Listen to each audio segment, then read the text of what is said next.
ಜನರಿಗೆ ಇನ್ಮೇಲೆ ಎಲ್ಲವೂ ಸಿಗಲ್ವಾ ಉಚಿತ? ಸಿಲಿಕಾನ್ ಸಿಟಿ ಜನರಿಗೆ ಶಾಕ್ ನೀಡಿದ್ದಾರೆ ಡಿಸಿಎಂ ಡಿಕೆ ಶಿವಕುಮಾರ್. ಶೀಘ್ರವೇ ನೀರಿನ ದರ ಹೆಚ್ಚಳ ಮಾಡ್ತೀವಿ ಅಂತ ಹೇಳಿದ್ದಾರೆ. ಇನ್ಮೇಲೆ ಎಲ್ಲವೂ ಕೂಡ ಉಚಿತ ಸಿಗೋದಿಲ್ವಾ ಅಂದ್ರೆ ಈಗ ಗ್ಯಾರಂಟಿಗೂ ಇದಕ್ಕೂ ತಾಳೆ ಹಾಕೋದು ಬೇಡ, ಯಾಕಂದ್ರೆ ಆ ರೀತಿ ಚರ್ಚೆಗಳು ಶುರುವಾಗುತ್ತೆ ಇನ್ಮೇಲೆ. ಬಟ್ ಈಗ ನೀರಿನ ವಿಚಾರ ಮಾತಾಡಿದ್ದಾರೆ. ಶೀಘ್ರವೇ ನಾವು ದರ ಹೆಚ್ಚಳ ಮಾಡ್ತೀವಿ ಅಂತ ಹೇಳಿದ್ದಾರೆ. ಎಲ್ಲ ಫ್ರೀಯಾಗಿ ಕೊಟ್ಟರೆ ಸರ್ಕಾರ ಹೆಂಗೆ ನಡಿಬೇಕು? ಅಂದರೆ ಗ್ಯಾರಂಟಿ ಕೊಡ್ತಾ ಇದ್ದೀವಲ್ಲ, ಫ್ರೀಯಾಗಿ ನೀರನ್ನು ಕೊಡಬೇಕಾ ಅಂತ. ಬೆಂಗಳೂರಿನ ಹಲವು ಏರಿಯಾಗಳಲ್ಲಿ ನೀರು ಫ್ರೀಯಾಗಿ ಕೊಡ್ತಿದ್ದೇವೆ, ಇನ್ಮೇಲೆ ಫ್ರೀ ಕೊಡೋಕೆ ಆಗಲ್ಲ. 1 ಪೈಸೆ ಆದರೂ ನೀರಿನ ದರ ಕಟ್ಟಲೇಬೇಕು. ಸರ್ಕಾರಿ ನೌಕರು ಸಂಬಳ ಜಾಸ್ತಿ ಮಾಡಿ ಅಂತ ಹೇಳ್ತಿದ್ದಾರೆ.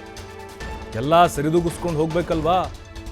ಆ ಸವಾಲು ನಮ್ಮ ಮುಂದೆ ಇದೆ ಅಂಥೇಳಿ ಡಿ ಕೆ ಶಿವಕುಮಾರ್ ಅವರು ಹೇಳಿದ್ದಾರೆ. ಅಂದರೆ ಬೆಂಗಳೂರಿನಲ್ಲಿ ಶೀಘ್ರದಲ್ಲೇ ನೀರಿನ ದರ ಹೆಚ್ಚಳ ಆಗೋದು ಗ್ಯಾರಂಟಿ.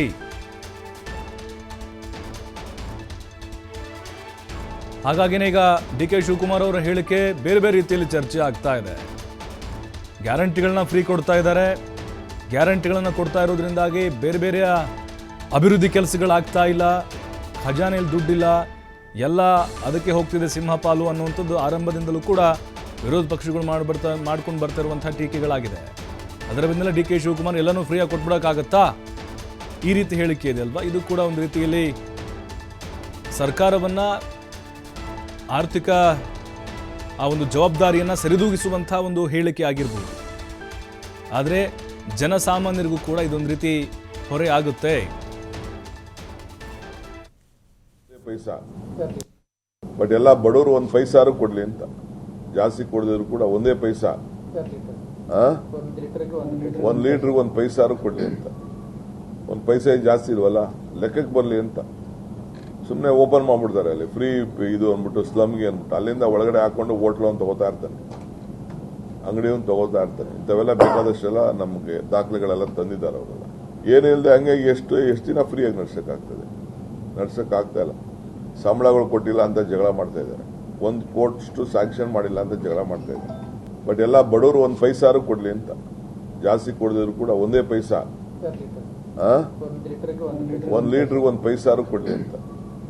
1 ಪೈಸೆ ಜಾಸ್ತಿ ಇಲ್ವಲ್ಲ, ಲೆಕ್ಕಕ್ಕೆ ಬರಲಿ ಅಂತ ಸುಮ್ಮನೆ ಓಪನ್ ಮಾಡ್ಬಿಡ್ತಾರೆ. ಅಲ್ಲಿ ಫ್ರೀ ಇದು ಅಂದ್ಬಿಟ್ಟು ಸ್ಲಮ್ಗೆ ಅಂದ್ಬಿಟ್ಟು ಅಲ್ಲಿಂದ ಒಳಗಡೆ ಹಾಕೊಂಡು ಹೋಟ್ಲು ಅಂತ ತಗೋತಾ ಇರ್ತಾನೆ, ಅಂಗಡಿಯನ್ನು ತಗೋತಾ ಇರ್ತಾನೆ. ಇಂಥವೆಲ್ಲ ಬೇಕಾದಷ್ಟೆಲ್ಲ ನಮಗೆ ದಾಖಲೆಗಳೆಲ್ಲ ತಂದಿದ್ದಾರೆ ಅವರೆಲ್ಲ.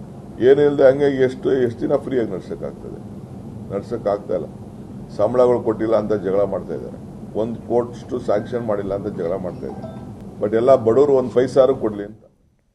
ಈಗ ನೋಡಿ, ಸರ್ಕಾರ ಎಲ್ಲವನ್ನು ಕೂಡ ಸರಿದೂಗಿಸ್ಕೊಂಡು ಹೋಗಬೇಕು ಅನ್ನುವಂಥ ಅರ್ಥದಲ್ಲಿ ಡಿ ಕೆ ಶಿವಕುಮಾರ್ ಅವರು ಮಾತಾಡಿದ್ದಾರೆ. ಕಷ್ಟ ಆಗ್ತಾ ಇದೆ, ಸರ್ಕಾರಿ ನೌಕರು ಸಂಬಳ ಜಾಸ್ತಿ ಮಾಡಿ ಅಂತಿದ್ದಾರೆ. ಹಾಗಾಗಿನೇ ಎಲ್ಲ ಸವಾಲುಗಳಿದಾವಲ್ಲ, ಅದನ್ನು ಎದುರಿಸ್ಕೊಂಡು ಹೋಗಬೇಕಾದಂತಹ ಅನಿವಾರ್ಯತೆಯಲ್ಲಿ ಸರ್ಕಾರ ಇದೆ.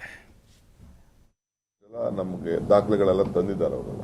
ಏನಿಲ್ಲದೆ ಹಂಗೆ ಎಷ್ಟು ದಿನ ಫ್ರೀಯಾಗಿ ನಡ್ಸಕ್ಕಾಗ್ತಾ ಇಲ್ಲ.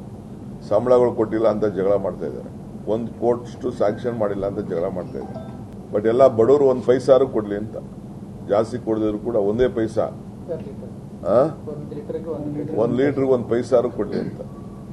1 ಪೈಸೆ ಜಾಸ್ತಿ ಇಲ್ವಲ್ಲ, ಲೆಕ್ಕಕ್ಕೆ ಬರಲಿ ಅಂತ ಸುಮ್ಮನೆ ಓಪನ್ ಮಾಡ್ಬಿಡ್ತಾರೆ. ಅಲ್ಲಿ ಫ್ರೀ ಇದು ಅಂದ್ಬಿಟ್ಟು ಸ್ಲಮ್ಗೆ ಅಂದ್ಬಿಟ್ಟು ಅಲ್ಲಿಂದ ಒಳಗಡೆ ಹಾಕೊಂಡು ಹೋಟ್ಲು ಅಂತ ತಗೋತಾ ಇರ್ತಾನೆ, ಅಂಗಡಿಯನ್ನು ತಗೋತಾ ಇರ್ತಾನೆ. ಇಂಥವೆಲ್ಲ ಬೇಕಾದಷ್ಟೆಲ್ಲ ನಮಗೆ ದಾಖಲೆಗಳೆಲ್ಲ ತಂದಿದ್ದಾರೆ ಅವರೆಲ್ಲ. ಏನಿಲ್ಲದೆ ಹಂಗೆ ಎಷ್ಟು ದಿನ ಫ್ರೀಯಾಗಿ ನಡ್ಸಕ್ಕಾಗ್ತಾ ಇಲ್ಲ. ಸಂಬಳಗಳು ಕೊಟ್ಟಿಲ್ಲ ಅಂತ ಜಗಳ ಮಾಡ್ತಾ ಇದ್ದಾರೆ, 1 ಕೋಟಿ ಸ್ಯಾಂಕ್ಷನ್ ಮಾಡಿಲ್ಲ ಅಂತ ಜಗಳ ಮಾಡ್ತಾ ಇದ್ದಾರೆ. ಬಟ್ ಎಲ್ಲ ಬಡವರು 1 ಪೈಸಾರು ಕೊಡ್ಲಿ ಅಂತ, ಜಾಸ್ತಿ ಕೊಡದಿದ್ರು ಕೂಡ 1 ಪೈಸಾ.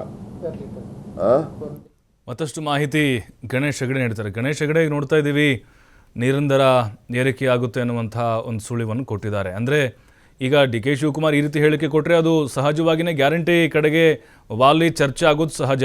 ಅಂದರೆ ಸರ್ಕಾರ ನಡೆಸೋಕ್ಕಾಗ್ತಾ ಇಲ್ಲ, ಆರ್ಥಿಕವಾಗಿ ಹೊರೆ ಆಗ್ತಿದೆ ಅನ್ನುವಂಥ ಅರ್ಥನ ಇದೆಲ್ಲವೂ ಕೂಡ ಅಲ್ಲ. ಪರೋಕ್ಷವಾಗಿ ಡಿಸಿಎಂ ಡಿ ಕೆ ಶಿವಕುಮಾರ್ ಹೇಳುವಂತದ್ದು ಅದೇ ರೀತಿಯ ಮಾತುಗಳು ಇರುವಂತದ್ದು.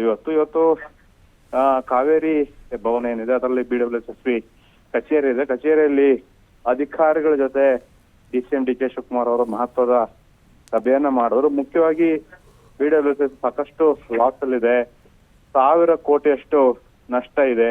ಪ್ರತಿ ತಿಂಗಳು 85 ಕೋಟಿಯಷ್ಟು ನಷ್ಟ ಇಲಾಖೆಗೆ ನಿಗಮಕ್ಕೆ ಬರ್ತದೆ, ಅಂದ್ರೆ ಜಲಮಂಡಳಿಗೆ ಬರ್ತಾ ಇರುವಂತದ್ದು. ಹಾಗಾಗಿ ಅದರ ವೆಚ್ಚವನ್ನ ಸರ್ಕಾರ ಮುಂದೆ ಇಡಬೇಕಾಗತ್ತೆ, ಸರ್ಕಾರ ಕೂಡ ಬರ್ಡನ್ ಆಗತ್ತೆ.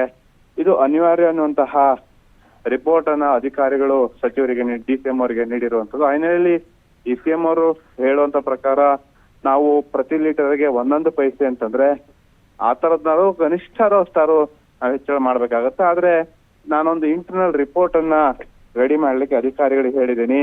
ಯಾವ ರೀತಿ ನಷ್ಟವನ್ನ ಸರಿದೂಗಿಸ್ಬೇಕು, ಆ ನಿಟ್ಟಿನಲ್ಲಿ ದರವನ್ನ ಯಾವ ರೀತಿ ಹೆಚ್ಚಳ ಮಾಡೋದ್ರ ಬಗ್ಗೆ ಆಂತರಿಕ ವರದಿಯನ್ನ ನೀಡಿ ಅಂತ ಹೇಳಿದ್ದೀನಿ.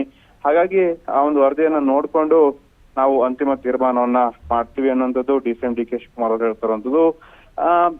ಜಲಮಂಡಳಿ ಅಧಿಕಾರಿಗಳ ಮಾಹಿತಿ ಪ್ರಕಾರ ಇನ್ನೊಂದು ವಾರದಲ್ಲಿ ಆ ಒಂದು ಆಂತರಿಕ ವರದಿಯನ್ನು ಕೂಡ ನೀಡಲಿದ್ದಾರೆ. ಯಾವ್ಯಾವ ಈ ಬಾಕಿಗಳು ಎಷ್ಟು ಬರಬೇಕು, 450 ಕೋಟಿ ಏನೋ ಬಾಕಿಯನ್ನು ಬರಬೇಕಾಗತ್ತೆ.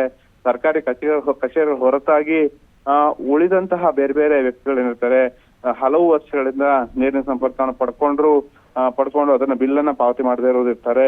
ಅದನ್ನೇ ಸ್ಲಮ್ಗಳ ಹೆಸರಿನಲ್ಲಿ ಕೆಲವು ಉದ್ಯಮದಾರರು ಹೋಟೆಲ್ ಬೇರೆ ಬೇರೆ ಉದ್ಯಮ ಮಾಡ್ತಾ ಇರೋರು ಅನಧಿಕೃತವಾಗಿ ನೀರಿನ ಸಂಪರ್ಕವನ್ನ ಪಡ್ಕೊಂಡಿರ್ತಾರೆ. ಅದೆಲ್ಲವನ್ನೂ ಕೂಡ ಮಾಹಿತಿಯನ್ನ ಈಗ DCM ಕೇಳಿರೋ ಹಿನ್ನೆಲೆಯಲ್ಲಿ ಅದೆಲ್ಲವನ್ನ ಪರಿಶೀಲಿಸಿ ಆಂತರಿಕ ವರದಿಯನ್ನ ಸರ್ಕಾರಕ್ಕೆ ನೀಡಲಾಗುತ್ತೆ. ಮೂಲಗಳ ಮಾಹಿತಿ ಪ್ರಕಾರ ಫೆಬ್ರವರಿ ಮೊದಲ ವಾರ ಇಲ್ಲ ಸರ್, 2ನೇ ವಾರದಲ್ಲಿ ನೀರಿನ ದರ ಏರಿಕೆ ಆಗೋದು ಬಹುತೇಕ ಖಚಿತ ಅಂತಾನೆ ಹೇಳ್ಬೋದು. ಆದ್ರೆ ಎಷ್ಟು ಪ್ರಮಾಣದಲ್ಲಿ ಆಗುತ್ತೆ ಅನ್ನೋದು ಕೂಡ ಯಾವ್ದು ಕೂಡ ಮಾಹಿತಿ ಇಲ್ಲ. ಇವರ ಆರ್ಥಿಕ ಹೊರೆ 1000 ಕೋಟಿ ನಷ್ಟ ಏನಿದೆ ಅದನ್ನ ಸರಿದೂಗಿಸುವ ನಿಟ್ಟಿನಲ್ಲಿ ಅಂತಂದ್ರೆ ಕನಿಷ್ಠ 10ರಿಂದ 18% ವರೆಗೂ ಕೂಡ ದರ ಏರಿಕೆಯನ್ನ ಮಾಡುವಂತ ಸಾಧ್ಯತೆಗಳಿದೆ. ಪ್ರಭು, ಥ್ಯಾಂಕ್ ಯು ಗಣೇಶ್ ಹೆಗಡೆ ತಮ್ಮೆಲ್ಲ ಮಾಹಿತಿಗಾಗಿ.